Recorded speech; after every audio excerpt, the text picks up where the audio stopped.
I'm loving the pop off. What's good? Welcome back to the Pop Off Podcast, a conversation show about House of the Dragon Season 2, Episode 2. I'm your host, Ralph Compiano, and I'm joined by my fellow Targaryens, Ehren Fox and Skyler Riesberg. And boys, Episode 2, we all just watched it. I'm just going to come out and say it right now. I think kind of an underwhelming episode. Overall, I didn't feel the momentum of Episode 1 as much, and I think we just spent a little bit too much time with Criston Cole.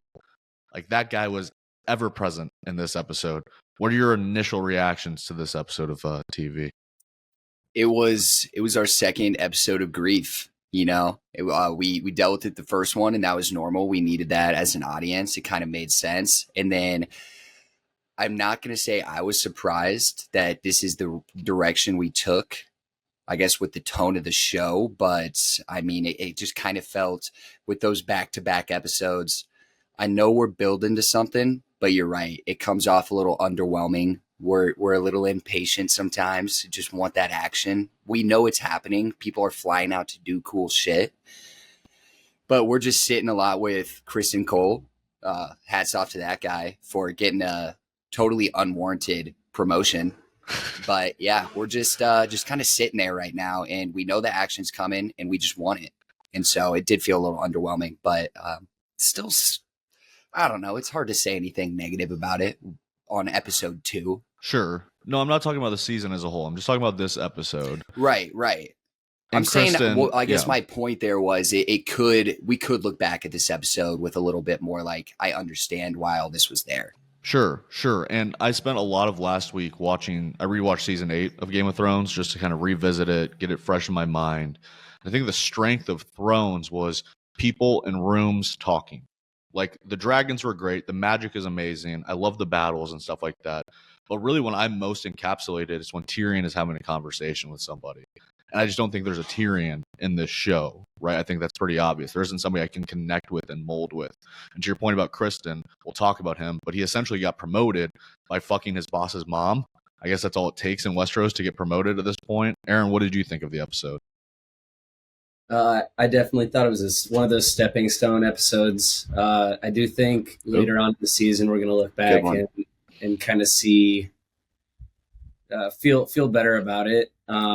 You know, obviously we all know there's going to be some action coming, and I think these early episodes are really valuable for clearly setting the stage of why these characters are going to do some of the terrible things they're going to do. And to your point, Ralph, with some of the, you know, political dialogue and that kind of room action that you got in Thrones, that's why I love the first 4 or 5 seasons of Game of Thrones so much more than the last 2 or 3. And especially 8 in particular, I didn't love because it seemed like it was just a breakneck pace the whole time. There was no up and down and pausing and just no time to digest anything you just saw. It's like, okay, we just saw the Night King get defeated and we're going straight to this massive battle right after. And so I think an episode like this is important. Not a lot happened. A lot of, like you said, grief, and kind of you watch these characters play with their emotions or deal with their emotions, I should say. I think it'll be good though going forward. Yeah, I mean, there was such a patience that the first 4 or 5 seasons of Thrones were afforded, right? Like, rewatching season 8, the most staggering thing for me was just how many iconic characters I kind of forgot about, like my relationship to them, like Brienne of Tarth, Ser Davos, the Hound. Those are like rotation players on their like NBA rosters. They're not Cersei, Tyrion, Jon, Dany, or Arya, who I'm constantly thinking about. Like, they're always in the back of my mind. But even just seeing like Bran of the Blackwater and people like that, it was just like, oh my god, I forgot how much I fucking loved this dude. Or Theon, and having that character development over time, where with this show, you know, I've known this Rhaenyra for 5-6 episodes now, right? This Aemon, this Aegon, this Daemon, I've known all of these guys for not even a full season of TV, because we had a time jump with some of them, right? We had totally different actors come into place here. But let's talk about this episode specifically. So we open on King's Landing, completely in shambles. after Jaehaerys has been assassinated by Blood and Cheese, and we see Aegon tweaking out, and he's breaking Viserys's favorite lifelong Lego set of old Valyria, kind of, just like an allusion to the switching of generations, right? This kind of plays hand in hand with him getting rid of Otto Hightower as his hand. He's like, I'm not my dad anymore. Like, I'm not trying to be him. I'm trying to be a new king. There's a generational switch here. What did you guys think of Viserys's Lego set? Because I didn't realize it until the end of the episode. I was like, oh my God, that's what Viserys was working on pretty much all of season 1. He was obsessed with that thing. I thought that was such a cool little, just, it's like one of those small background details we've been following throughout the entire show. And I think they introduced it to us this episode with cobwebs on it. So that, nothing's going on with it, or it's just been left behind. But then you've seen him beat the shit out of it. And that's all you can think about, is that the whole first season, we just saw Viserys just playing with it, just building it, just getting people to build this grand design. Is it of King's Landing, or is it of Old Valyria? I think it's Old Valyria. Yeah, which is sick. And so it was kind of heartbreaking to see it go down like that. You're just like, stop it, dude.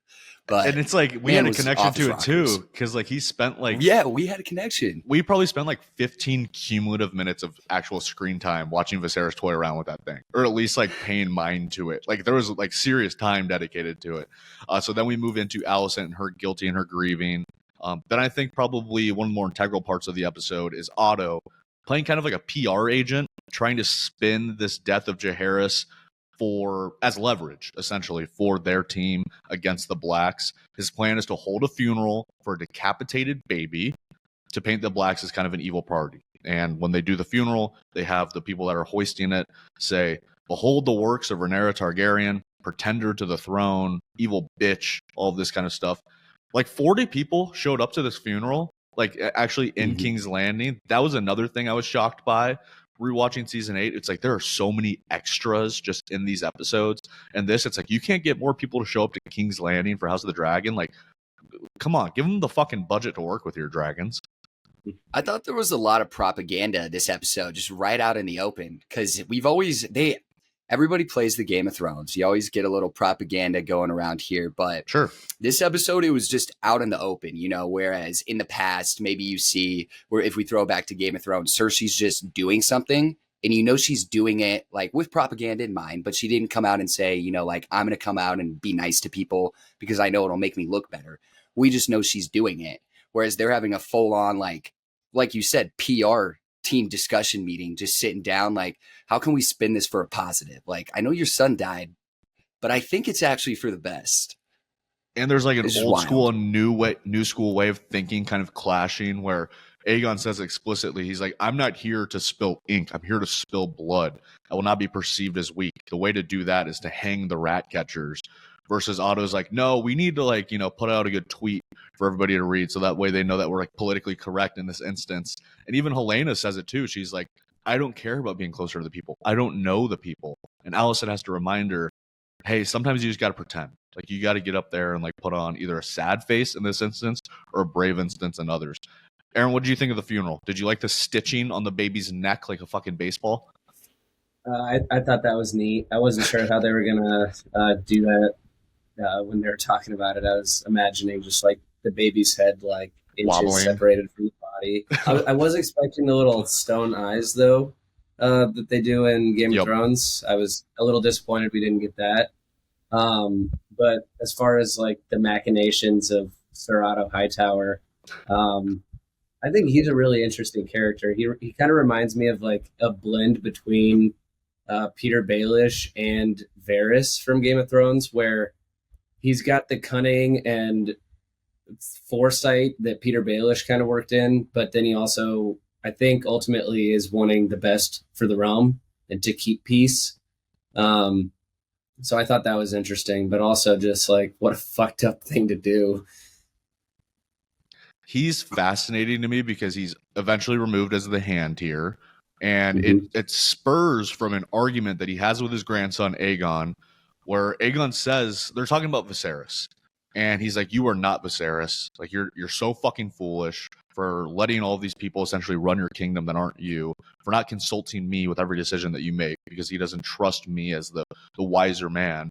And he says to him, or Aegon says to him, he's like, Viserys made me king, though. And he's like, you really fucking think that? So there's kind of like this idea that, you know, he wants to be the controller, and then he realizes in this episode, oh, these people are peacocks. You know, they spread their feathers and they squawk, but they don't have any substance to what they actually do.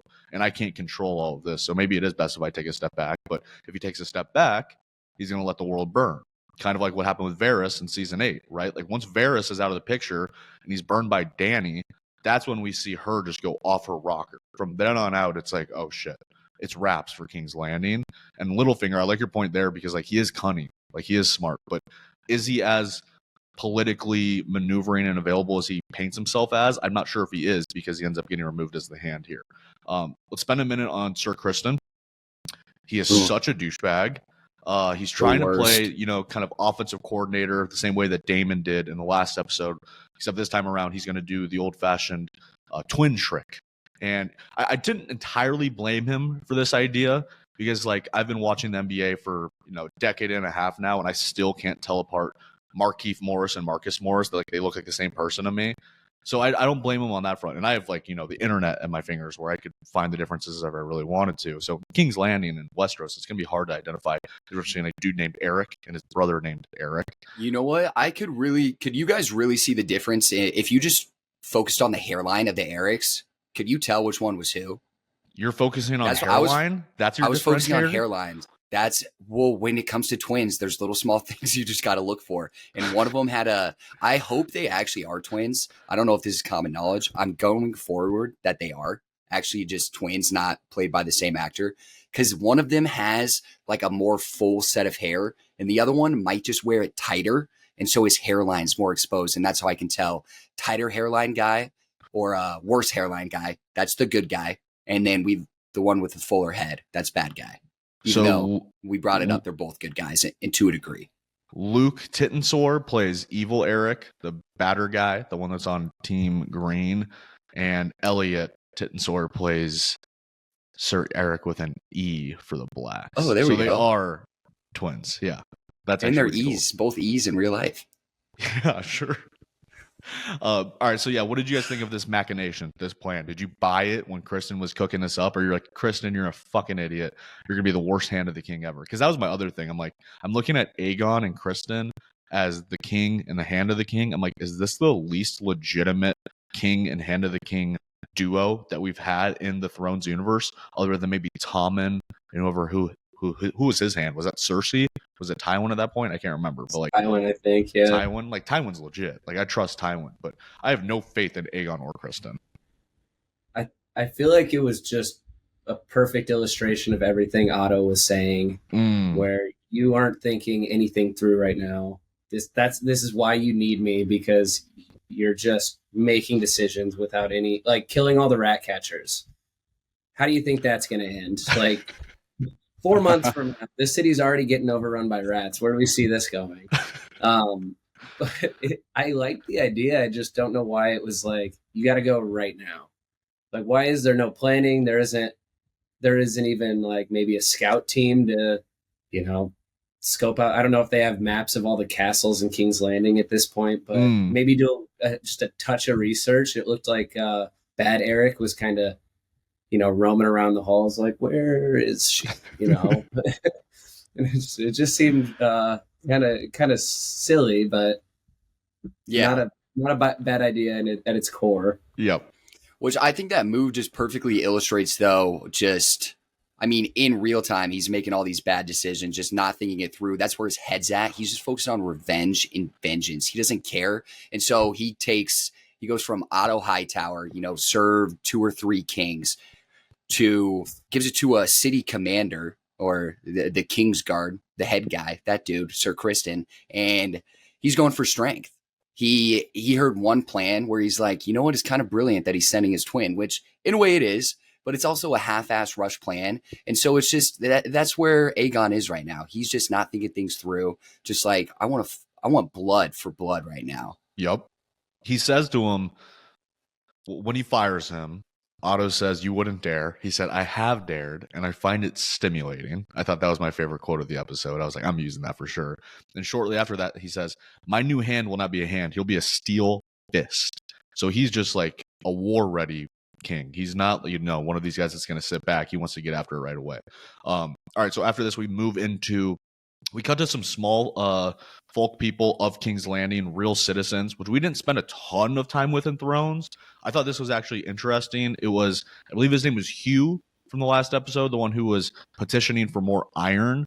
And we see him and his family. His wife had to, walk 2 miles to go get a chicken, and she had to pay 3 times what the chicken is normally worth just to put food on the table for her family. I liked this. How did you guys feel about this? And then also, two-parted question. What would you want your job to be if you existed in Westeros at this time? Let's just assume we weren't born into a royal family in one of the main houses.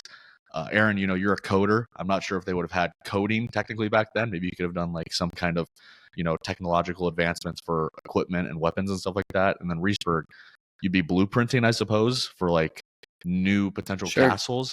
And I guess I would be one of the sales folks standing on a box selling tomatoes, yelling, get tomatoes here for 2 shackles and a blowjob, like something like that. But yeah, what did you guys think of these like little moments with the small townsfolk people? So if I think the character's name, you said it was Hugh, it might be Hugh Hammer. Oh, that's sick. That's a fun name. Be his name. Important character. Becomes important down the line. Okay. That's what I'm wondering. That's really my answer. Like, what is this all for? But yeah, sorry, continue. That's yeah. I'm just like, why are we spending time with these characters? I know there's a reason, but right now, all he's doing is making those huge iron bolts. So I'm not seeing how important the guy is at the time. Well, as somebody who read the books, Ehren, don't give me the answer to that question yet. But let me just give a theory. Maybe a revolution, something along those lines. He was promised something by the king. And his wife asks a really important question. She says, did he say when he was going to give us more iron? Because he didn't. There was no deadline on this. This might be a false promise. And maybe that makes him sick to his stomach. And he gets, the families of the rat catchers who were killed. And he's like, hey, this guy's a fucking idiot. Let's go take over this goddamn castle. So I don't know anything about this period of Thrones. So I'm pretty much raw dogging the show, and I like it that way, going into it without like really any solid information. But I was curious too, Berg. I think that's a great point. Like, why are we spending time with these people? Because it has to mean something down the line. They never show you anything in these shows that doesn't lead up to something, whether it's small or whatever it might be. Like in the last episode, the White Worm, we had a flashback where she said, the last time I saw you to Erryk, there were 2 of you. And then she's the one that notifies, Rhaenyra's castle of the other Erryk. She probably noticed the hairline, Riesberg. That might be one of the things that tipped her off. That was a crazy catch by her. When she was walking by, all it took was less than a second for her to just analyze that whole group of people walking. And she's like, something's off, and figured it out all in 5 seconds. So she's a crazy smart character. Need to keep that girl around.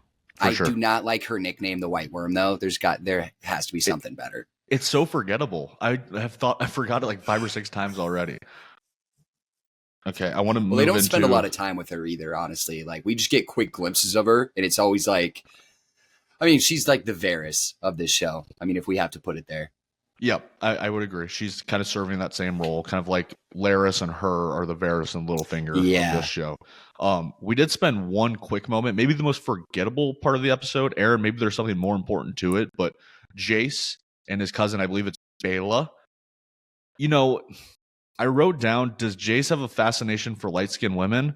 Because it really isn't safe to say in the show, like when 2 cousins are just talking to each other and when 2 cousins are flirting with each other.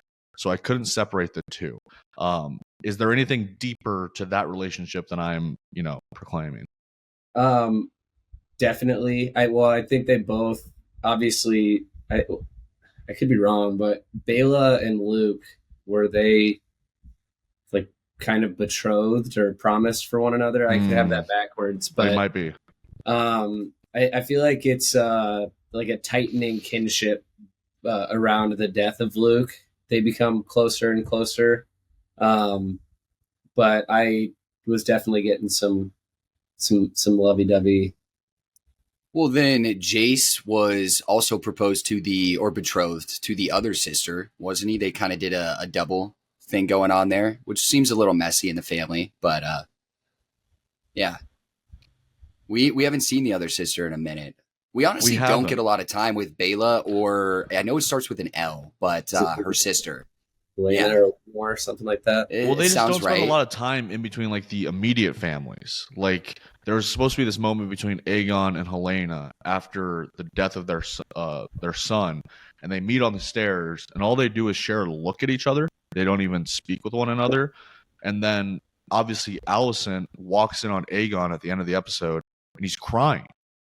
And instead of consoling him and having a moment with him and being a mother, she turns around, walks into her room, finds Sir Criston, the new Hand of the King, sitting on her bed. She slaps him a few times, and they, I guess, consider that to be foreplay. And then they start fucking. And that's how the episode ends. Like the most ridiculous ending to an episode I've ever seen. I was like, wow, okay, so she's just the worst mom now. Like she's not supporting her kid at all. And she's boning the dude literally one episode after they were just done boning at the end of that episode. And a kid died because of it. Like they're just not learning from their mistakes. So all of her grieving, she can grieve as much as she wants. At the end of the day, she's looking for some, knightly dick. Yeah, that was one of those moments where I couldn't tell if the show writers are trying to, like, what they're trying to tell us there. One of my thoughts was, publicly, all you see of Aegon throughout that entire episode is erratic, like, anger and just not processing anything other than with rage. And so part of me was like, okay, maybe she was going to have a conversation with him to hopefully help him get to that point where he can kind of feel his emotions properly. And she saw that he was and just thought to let him do it. But I don't know. The scene with Criston Cole, I feel like Criston Cole is just like the worst. He's intolerable. And obviously he's the worst to us, but like he is constantly, like, people are like changing their minds with him. Like she wanted to be angry and do this and that and beat his ass, and then he gets a little authoritative and they start getting after it. And with Rhaenyra in the season 1, she was like, hey, we got a good thing going, and he's like, I don't want to be your whore, and just and then just went off the deep end because of it. And now he's effectively playing the same role for Alicent. He's a man who likes to subject himself to power, much like Corlys Velaryon. He likes to be domed a little bit too. That's kind of a fascinating parallel between the two. But there's another moment with Criston where meets Sir Erryk, and I mean, he's like borderline trying to accuse him of killing Jaehaerys or not being on guard for Jaehaerys the night that Jaehaerys was murdered.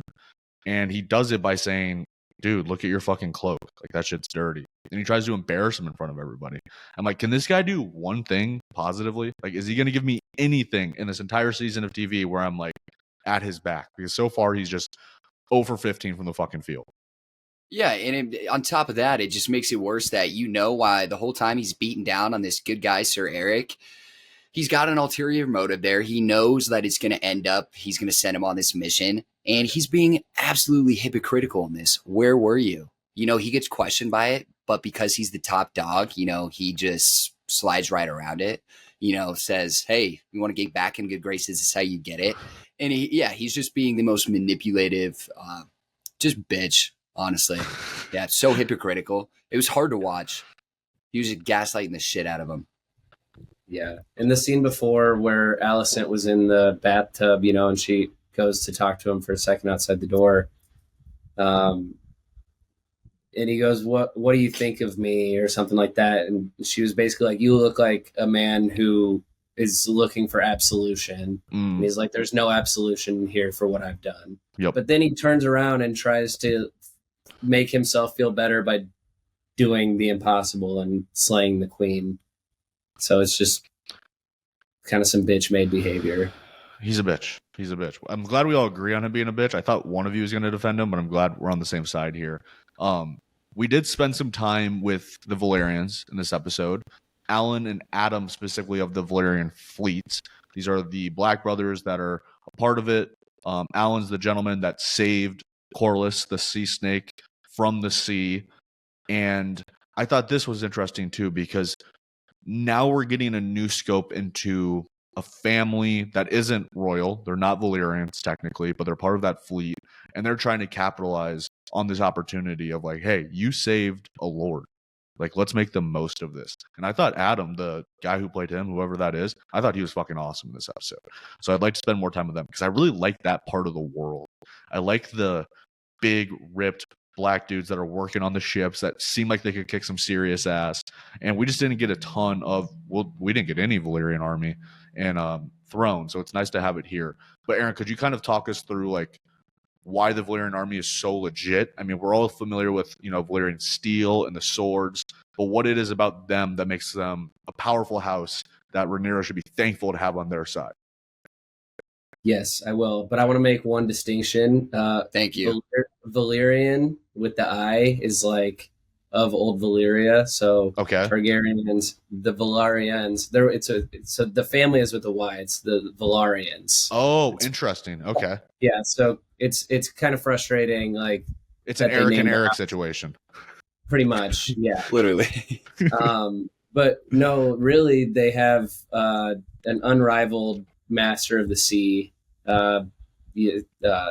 In Dune, they have desert power. These guys got water power. I don't know if they've started like blockading or anything like that yet in the show, but that comes up where they start holding up trades and things like that, and really putting the pressure. I'm pretty sure we're there in the show right now. I don't know how serious it is, if it's in full place, but yes. Yeah, that's what I thought. I couldn't remember, but it sounds like they're building up to do more of a blockade, like even more than they're already doing. But yeah, so things like because they don't have dragons or trains like shipping goods, so this is really by ship is the main way that anything's getting anywhere, and so the blockade becomes really important for the political struggle and the Greens holding the favor of the people of King's Landing, like that becomes important down the road. I think it's interesting to bring up Dune here, actually, if we want to get really nerdy with it. I think my favorite part about Dune is the fact that it's so weird that their main form of currency is spice. A hallucinogen that essentially operates as that and their oil, right? Is there anything in Thrones that's as valuable as that?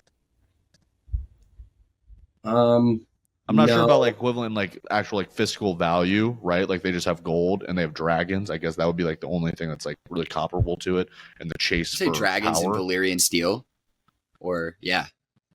I feel like in Thrones it's just general power. Like I mean, obviously you have it's either the biggest armies or like the Lannister family. The biggest currency holders like gold. That's a resource that is traded. But in Dune, like the reason spice is so valuable is because it's the only thing that allows them to navigate through space. Yep. So they can see the future to see the route they need.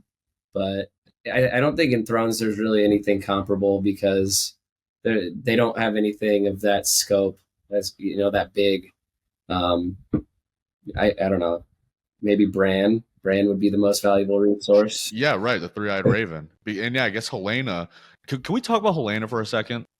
Because we just haven't spent that much time with her. And I think she's a fascinating character because we haven't painted her out as a three-eyed raven.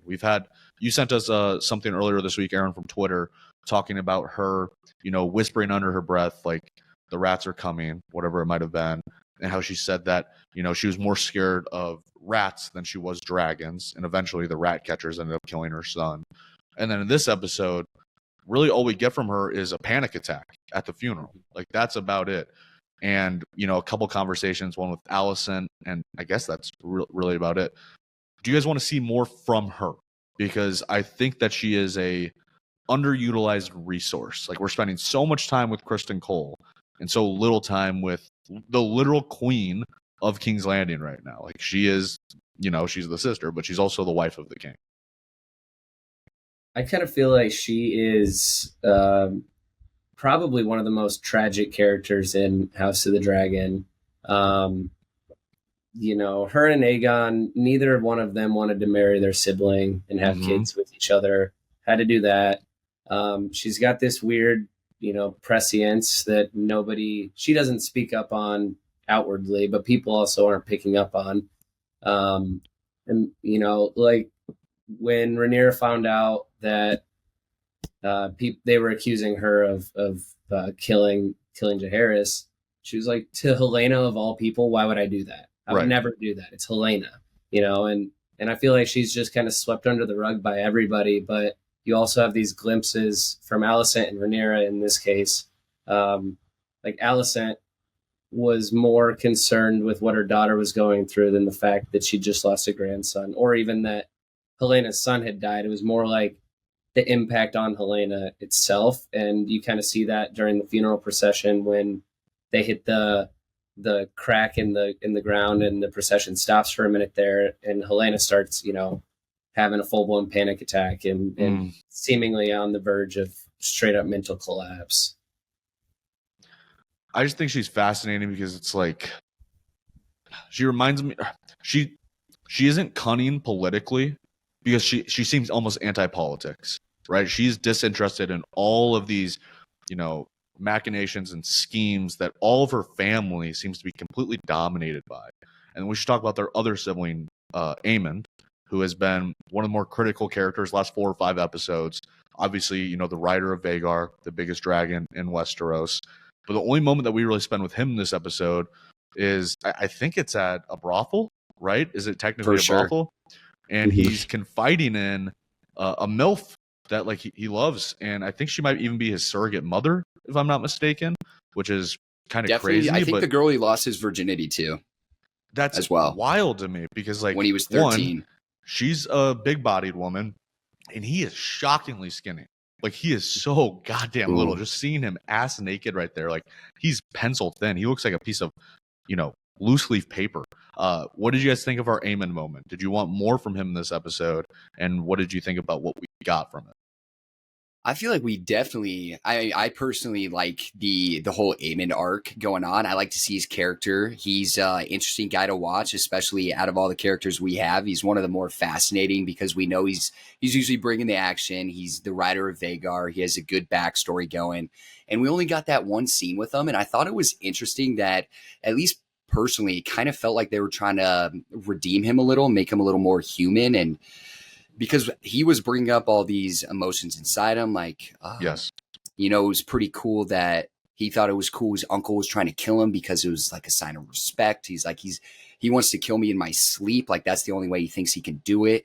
And then throughout everything he's saying, he has this MILF mommy just rubbing his head and caressing his naked body and telling him that, basically Uncle Benningham, with power comes responsibility. So whatever you do, whatever the princes do, usually affects us. So like trying to just plant the seed in his head a little, like you should like maybe be a better person. Don't forget about me and the don't forget about me. And he also, to your point about him being more human, like he's been essentially a dragon in human form the last few episodes from what we've seen. But he brings up, he's like, I remember when I was younger, they used to bully the shit out of me. And he still holds that resentment in his heart. And that's why he's become such a violent person.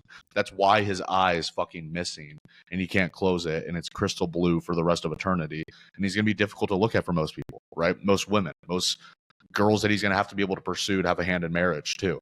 And he's never going to probably ever find that love. And this is the only love that he might have. And she's a literal whore, like the woman that he lost his virginity to. So that's got to be difficult. But there does seem like a sincere connection there. Like for all of the marriages, quote unquote, that we've had in the show, I mean, we haven't even talked about the conflict between Rhaenyra and Daemon, which might be the crux of the episode. Otto gets, banished from the Greens. He's no longer the Hand. Daemon gets banished too. And that's huge, right? He's riding off to Harrenhal or wherever he might go on his dragon. And I thought, just a scary moment in the episode reminded me of, I think it was the finale of the last season, is when he's walking towards Rhaenyra. I flinched. He's about to do the choke, and then he pulls himself away, and then they just have their verbal combat from there. What did you guys think of that moment? Because I mean, I was, that's where I was actually on the edge of my seat. I was like, okay, here we go. We have a fucking battle going on.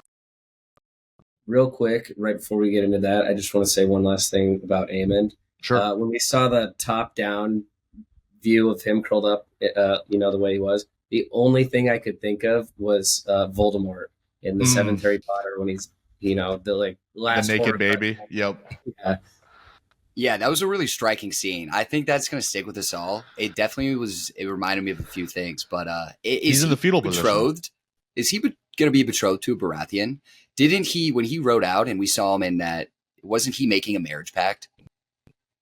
Because I'm thinking, you really got me thinking about Aemon as such a tragic character when you were describing his only love to this little mommy MILF girl in the brothel. That is so sad. I like how that's his you were deepest connection. Like you were about to say this little, and you wanted to say whore, but instead the thing that came out of your mouth was mommy MILF girl. I mean, that's what she is. She's a hooker. Like we got to get her a name. I'm sure she had a name. Brothel woman. She probably has a name. Well, it's probably brothel woman. Honestly, Aemon's MILF and cookies. I mean, I thought she was kind of attractive. You know me. Like I like Aemon's MILF and cookies. He's definitely betrothed though to Baratheon. I don't know if any of that's going to come out though. You're right. There's a tragedy surrounding this character that I don't think I've been really thinking about too much, and now it's just kind of hit me. Wow, what a sad life, man. I mean, they all live pretty sad lives. I was thinking about that the other day when I was watching Thrones. I was like, so what do they do when they're at peace with everybody? They just get drunk off wine and talk about old relics of past times. Like part of the reason that they go to battles and go to wars, I think, is out of pure boredom. It's like they don't have HBO to turn on when they get home. Like a lot of the times it's, Cersei's always talking about how she wants to finally conquer the King's Landing so she can have peace and her own power. But you know that it's never going to stop. Like even when they ring the bells and they finally surrender, Daenerys like looks at everybody. She's like, well, that'd be fucking boring. Let me just torch this entire city instead. At least it's going to be more dramatic. Dude, that episode fucked me up too. Can I say that really quick? That episode, like, I don't remember it being that triggering. Like, it was like the first 30 minutes of Saving Private Ryan. Like, you see all these fucking citizens just getting blasted and hiding away. Just insane. But yeah, all right. So back to Rhaenyra and Daemon. What did you think of their confrontation? It was jarring. Yeah. I was going to say the same thing. Go ahead, Drew. Nice. Yeah, we twins, two minds think alike. Whatever that Sir Eric quote is about the two souls being in one body. That was just sweet. Us right there for a moment. But yeah, we brought it up earlier. Definitely thought the hands were going to the throat and he was going to start choking. Kind of felt like a little redemption throughout all this, messy plot that he put himself in, where he did want Aemon to die, but also wasn't thinking clearly enough to think, I just have a guy named Blood and Cheese. They might kill a baby. Oh no. I'm sure he feels bad about it in his own way, but that was probably never the one, really like, owned redeeming up to thing. it. Like I don't think he really he didn't owned have up to. to it. Everybody knew. Yeah, and he had a kind of a smirk on his face, like when she was bringing it up to the council, Yeah. like who was the one that told somebody to do this? And, it's like he was waiting to be called out and take the credit, be like, Yep. I did do it, guys. Like, where's my praise for this, basically? Exactly. Like it's the same thing that happened with Viserys, where it's like, you don't see that everything I do is for you. So I understand his side of things, but also like he's just so relentless and I'd say uncareful. I'm not sure if that's the right word, but he could have. Blood and Cheese were the ones that fucked up because they didn't kill the person with one eye. And that was a pretty clear indicator of like, this is the person that you're supposed to kill. I didn't know it would lead to this big of a fallout with the Blacks, because that's the other thing here. It's that obviously these two houses are both Targaryens and they're at a civil war with each other, but they're also at civil wars within themselves. There's no trust inside their own parties.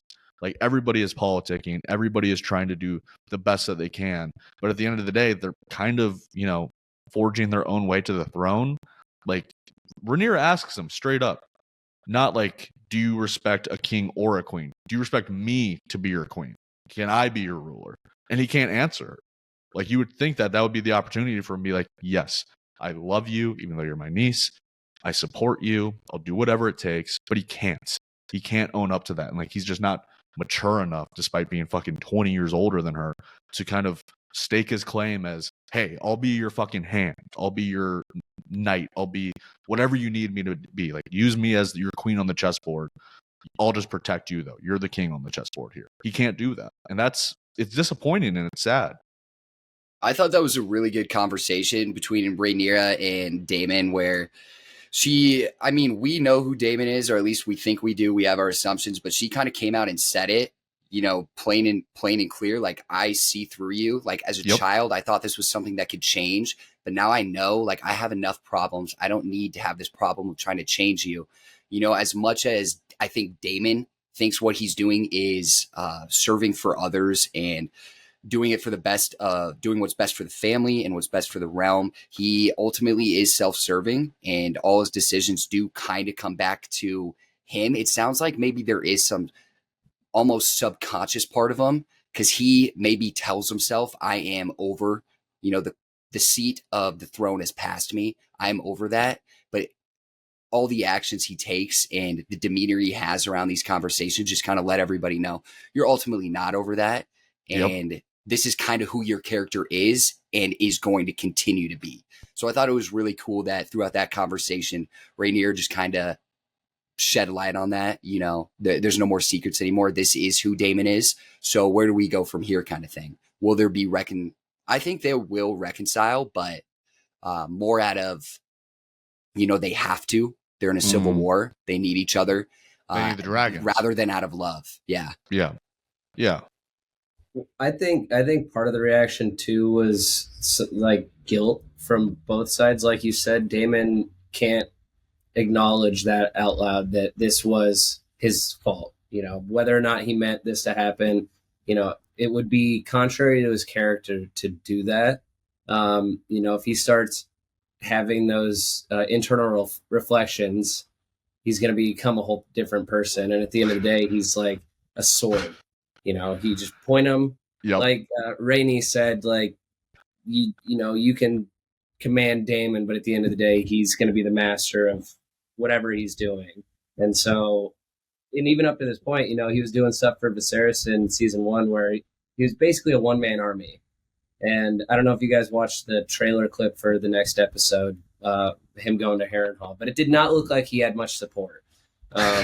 So, for all the intrigue there, I think a lot of it is just people not handling their either internalized guilt and this and that. Like, the whole episode was kind of that general theme where, like, people are making their decisions because they're not sure how to process this, emotion. Can you imagine if Daemon started doing some reflection like that? I don't think all these characters need therapy. If he starts internalizing that one moment and being like, I'm sorry, I fucked up.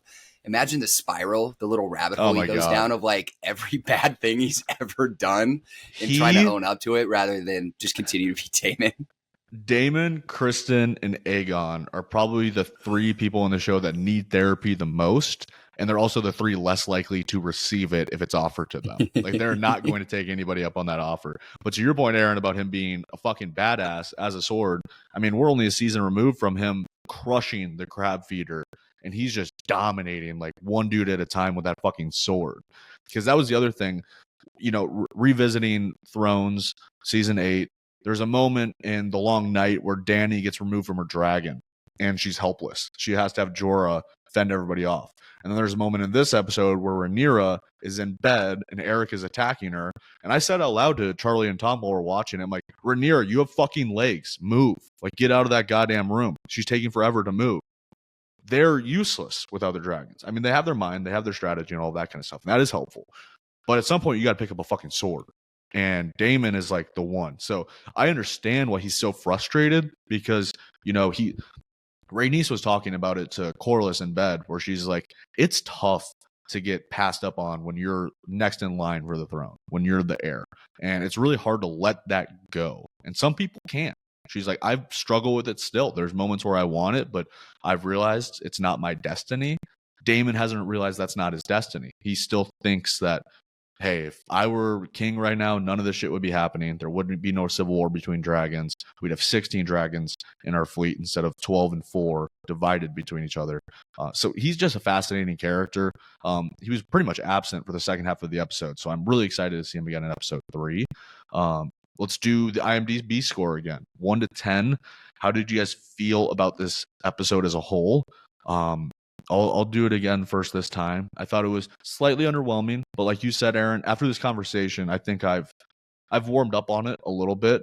I had it at 6.1 earlier. I'm going to give it a flat 7. I respect it as a stepping stone episode. I understand that those are integral to the show. I still like the show more than most shows on TV. I'd still rather spend an hour watching it or 72 minutes tonight watching it and then spend 45 minutes talking about it with you guys than plenty of other shows. I'm not even going to mention The Acolyte for Star Wars right now or The Boys. Oh my God. Amazon, which has been fine, but not the best season so far. I'd rather be watching this. So I'll go 7 flat out of 10. What do you guys think? Well, when you put it like that. Yeah, no, go ahead, Aaron. Oh, I was just going to say, I think I definitely agree after like having the conversation and the recap of the episode, kind of analyzing it. I feel like the threads that we're seeing pop out have made me like this episode more. Totally agree. I'm going to go probably higher than a 7. I'll give it like maybe a 7.9. I think I liked it more than the first episode, frankly, because of all the character intrigue and peeling back the layers of everybody, I guess, that we interacted with this episode. And I think it'll be a nice stepping stone for the next couple episodes, which will be a blast. Just less Kristen And I Cole. saw what you That's did all I there ask. earlier with whenever you say stepping stones, I can't help but think of the stepstones. And so I just go back to that little parallel. But kind Shame. of same point. We Shame. didn't have any Winterfell scenes, so that's got to drop it down a little. But I don't think we're going to again this season. So also have to go forward with that in mind. We did have the brother on brother duel that was a lot of emotions go with it. So I thought that was very intriguing. Did not expect for the other brother to kill himself after, but completely understand. You got to go out with the other half. That's kind of how it goes in these shows. When one goes, the other goes. Jaime and Cersei, Arryk and Erryk. One soul, 2 bodies. Yeah. But overall, I think I'll go with a 7 flat. I think I gave the other one about a 7.5. And this one was, especially after we talked about it, there's a lot more going on than I think we were taking in at the surface, but 7 flat. And yeah, these next 2 episodes, I'm hoping for something special. Fireworks, baby. I'm hoping for fireworks. Aaron has been teasing us. He said episode 4 it's going to be a big one. So we have 2 weeks until then. I'm looking forward to episode 3. We'll be back again next Monday talking about episode 3. Just really quickly, thank you guys for listening. We love you. We appreciate you. This was really fun. You guys were fucking awesome. So thank you, Aaron. Thank you, Riesberg. And if you haven't, make sure to share this with a friend that watches House of the Dragon. If you're one of our new followers, thanks for following the page from some stupid ass reel. Appreciate that as well. And we will be back later this week talking about the NBA draft. Nobody knows what the fuck is going to happen then. There's going to be fireworks on that night. It's going to be really weird. Could have 2 UConn guys going 1 and 2. Going to be fascinating. It's going to be fun to see where Johnny Furphy ends up, Aaron. I'm excited to see that. Big Australian dude out of Kansas. Berg, I'm sure you'll have your eyes on where Baylor Shireman lands up in the second round. I mean, that's going to be exciting stuff. I'm looking at Jacoby Walter and Cody Williams. There Can't you wait. go. Very good. Jared McCain, excited to see where he lands. Hashtag Duke in the NBA. But yeah, thank you guys for listening. We love you. We appreciate you. And we will see you guys on the other side. Peace out. I'm loving the pop off.